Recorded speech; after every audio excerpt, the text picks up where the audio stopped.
नमस्कार, स्वागत है आपका ज्ञान अकेडमी के यूट्यूब चैनल पे।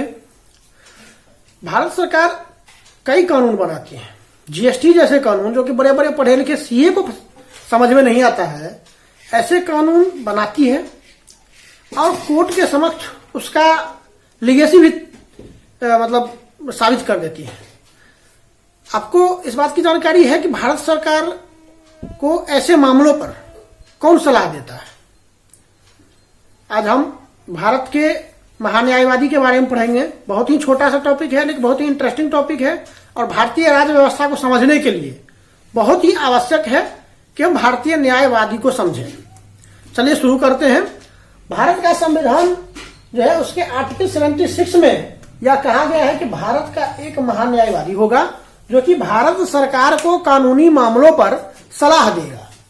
तो भारत सरकार को कानूनी मामलों पर सलाह देगा, उसके लिए महान्यायवादी पद की व्यवस्था की गई है। महान्यायवादी को अंग्रेजी में अटॉर्नी जनरल ऑफ इंडिया कहा गया है, अटॉर्नी जनरल ऑफ इंडिया। तो आज हम अटॉर्नी जनरल ऑफ इंडिया के बारे में ही विस्तार से समझेंगे। अटॉर्नी जनरल ऑफ इंडिया की सहायता के लिए एक जो है सॉलिसिटर जनरल ऑफ इंडिया नियुक्त किया जाता है, क्योंकि बहुत बड़ा देश है, बहुत सारे कानून बनते हैं, अकेले महान्यायवादी के बस का बात नहीं है उतने सारे कानून से डील करना।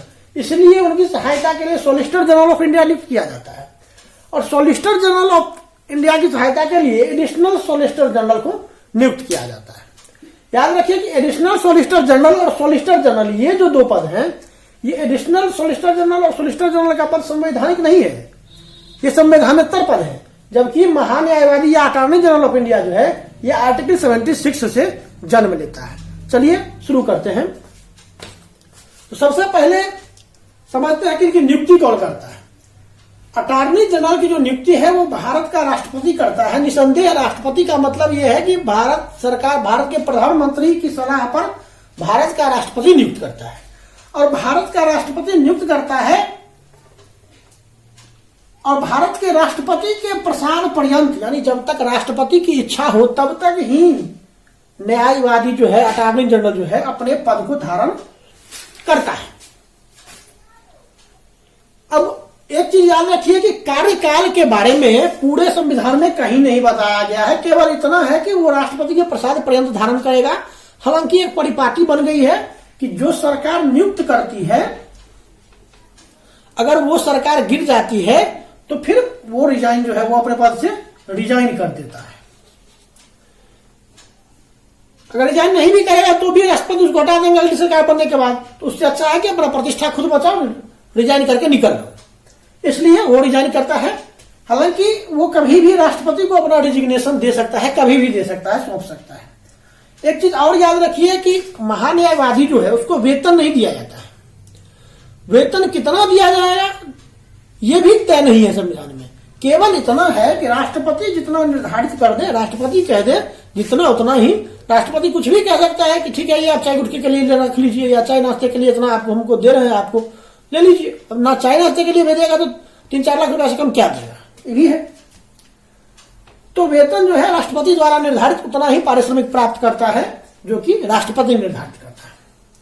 अब चलिए कि जो महाधिवक्ता है उसका, महान्यायवादी अटॉर्नी जनरल, उसका योग्यता क्या है, वो कौन व्यक्ति बन सकता है। तो उसके लिए संविधान में एक लाइन का प्रयोग किया गया है कि कोई भी ऐसा व्यक्ति जो सुप्रीम कोर्ट के जज बनने की योग्यता रखता है।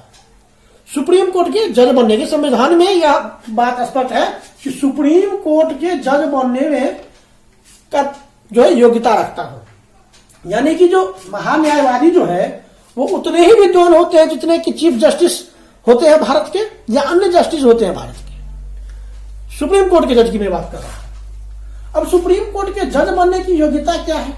पहला, भारत का नागरिक हो, किसी हाई कोर्ट में 10 साल से वकालत कर रहा हो या फिर हाई कोर्ट में 5 साल तक जज रहा हो, यही सुप्रीम कोर्ट के जज बनने की योग्यता है। तो ये योग्यता जो है वो भारत के महान्यायवादी के पास भी होगी। और इसमें एक और चीज ऐड कर लीजिए कि वो राष्ट्रपति के नजरों में विधि का विद्वान हो या राष्ट्रपति को ऐसा लगे कि इसे विधि की अच्छी जानकारी है, तो वो व्यक्ति महान्यायवादी के तौर पर नियुक्त हो सकता है। अब समझते हैं कि शक्ति क्या क्या है या कौन कौन से अधिकार दिए गए हैं भारत के अटॉर्नी जनरल को। याद रखिए कि भारत सरकार का जो कानूनी सलाहकार है, प्रथम कानूनी सलाहकार या प्रधान कानूनी सलाहकार जो है, लीगल एडवाइजर, वो अटॉर्नी जनरल होता है। इसलिए सभी कानून के जो लीगल दांव पेच हैं वो भारत सरकार को महान्यायवादी ही समझाता है। जैसे अभी सीएए का मामला फंसा था, सीएए के बारे में बहुत सारे लोगों ने यह कहा कि यह असंवैधानिक है, अनकॉन्स्टिट्यूशनल है, क्योंकि यह भारत के सेकुलर ढांचे के विरुद्ध है, जबकि भारत सरकार ने उस कानून को पास कर दिया। निसंदेह भारत सरकार ने कानून पास करने से पूर्व महान्यायवादी की सलाह ली होगी, क्योंकि जब यह मामला कोर्ट में पहुंचेगा तो महान्यायवादी भारत सरकार की ओर से पैरवी के लिए जाएगा। तो ऐसे मामलों पर जो कानूनी मामले हैं उसमें भारत सरकार को जो सलाह है या ब्रीफिंग जो है वो महान्यायवादी ही देता है। चलिए अब बात करते हैं इनकी शक्तियों की।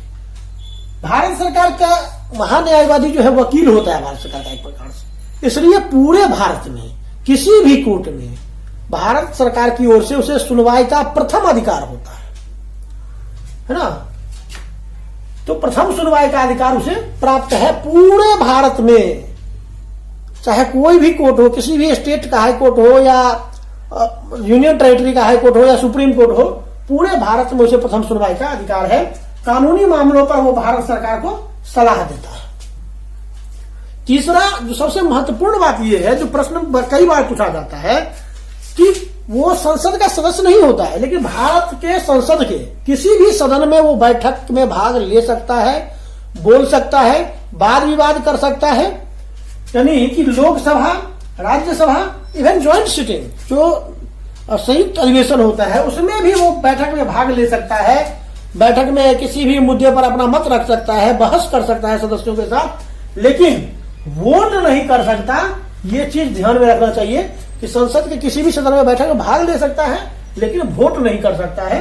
आप इसको अंडरलाइन कर लेंगे ताकि आपको ये याद रहेगा। एक चीज और है कि उसके निजी प्रैक्टिस पर किसी प्रकार की रोक नहीं लगाएंगे, क्योंकि वो वकील होता है और पर डे तो भारत सरकार की ओर से उसको कोर्ट में पेश होना नहीं है।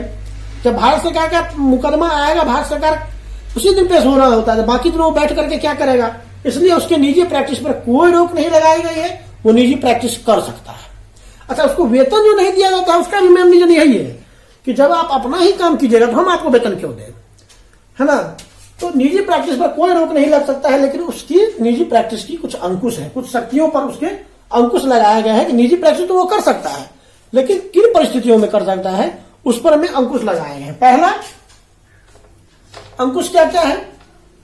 एक तो अंकुश ये है कि वो किसी भी ऐसे मामले में जिसमें भारत सरकार की ओर को उसने सलाह दिया हो या भारत सरकार की ओर से उसे पेश होना है, उसमें वो भारत सरकार के विरुद्ध पैरवी नहीं करेगा, ठीक है। और दूसरा, जब कभी भी किसी क्रिमिनल प्रोसीजर में भाग लेगा या क्रिमिनल केस की सुनवाई के लिए जाएगा तो बिना भारत सरकार की अनुमति से किसी भी क्रिमिनल केस में वो पैरवी नहीं करेगा। तो उसके शक्ति पर अंकुश क्या है उसके विस्तार से हम समझते हैं। तो उसके शक्ति पर पहला अंकुश ये है कि पूरे भारत में वो कहीं भी भारत सरकार के विरुद्ध प्रैक्टिस नहीं करेगा, यानी भारत सरकार के विरुद्ध पैरवी नहीं करेगा, कोई भी मुकदमा हो। दूसरा, जिस मामले में भारत सरकार को उसने सलाह दिया है या भारत सरकार की ओर से उसे पेश होना है उस पर किसी प्रकार का टिप्पणी नहीं करेगा, क्योंकि मामला कोर्ट में रहता है तो कोर्ट के मामलों पर टिप्पणी करना ऐसे भी वर्जित है। हालांकि हमारे जाहिल नेताओं को तो ये बात समझ में आता नहीं है तो वो तो उसको मानते ही नहीं है, उसका तो बातें अलग उसके लिए। लेकिन जो सभ्य व्यक्ति है उसके लिए यह अनिवार्य है कि जो मामला कोर्ट में चल रहा है उस पर बेमतलब का क्या बात कर रहा है, कोर्ट देख लेगा उसको क्या करना है।